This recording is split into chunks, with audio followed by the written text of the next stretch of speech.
Mesdames et messieurs, bonjour. Nous sommes le lundi 15 mai 2017. La bourse américaine a clôturé la séance de vendredi sur une note mitigée en raison des gains enregistrés dans les secteurs des services aux collectivités locales, des matériaux de base et des valeurs technologiques et en raison des pertes enregistrées dans les secteurs financiers, des services industriels et des services à la consommation. Le Dow Jones a donc reculé de 0,11%, le S&P 500 de 0,15%, mais le Nasdaq a gagné 0,09%. Le dollar américain, quant à lui, s'est déprécié face à la plupart des devises majeures vendredi après la publication des attentes de l'inflation et des ventes au détail plus faibles que prévues. Aujourd'hui, l'Empire State Manufacturier est prévu à 7,2 contre 5,2 précédemment.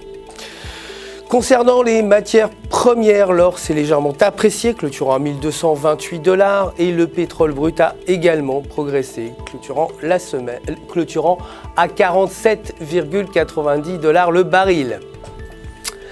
Côté devises, l'euro a enregistré une hausse par rapport au dollar malgré une chute surprise de la production industrielle de la zone euro. Techniquement, selon le graphique horaire, la paire euro-US dollar évolue sous la résistance à 1,0950 et si la paire se maintient sous ce niveau, elle pourrait atteindre les alentours de 1,0750, mais si elle franchit cette résistance, elle pourrait progresser vers 1,1050.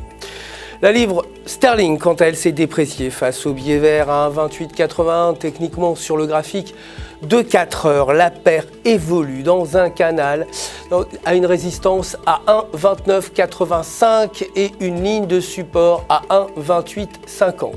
Et si la paire franchit la partie supérieure du canal, elle pourrait atteindre les alentours de 1,3200, tandis qu'un repli sous la bande inférieure l'entraînerait vers 1,2700.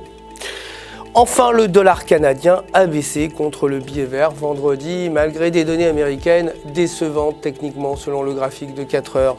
La paire dollar canadien, dollar américain se situe dans un triangle descendant et s'il franchit la partie supérieure du triangle, la paire pourrait atteindre les alentours de 1,3900, tandis qu'un repli sous la partie inférieure l'entraînerait vers 1,3400. C'est la fin du Flash et merci de nous avoir suivis. Je vous retrouverai évidemment demain matin pour la suite de l'actualité des marchés du FX. D'ici là, n'oubliez pas de vous connecter sur www.ufx.com pour tous vos besoins de trading et pour retrouver votre gestionnaire de compte personnel prêt, vous le savez, à répondre à toutes vos questions. Tout UFX se joint à moi pour vous souhaiter une excellente journée sur les marchés.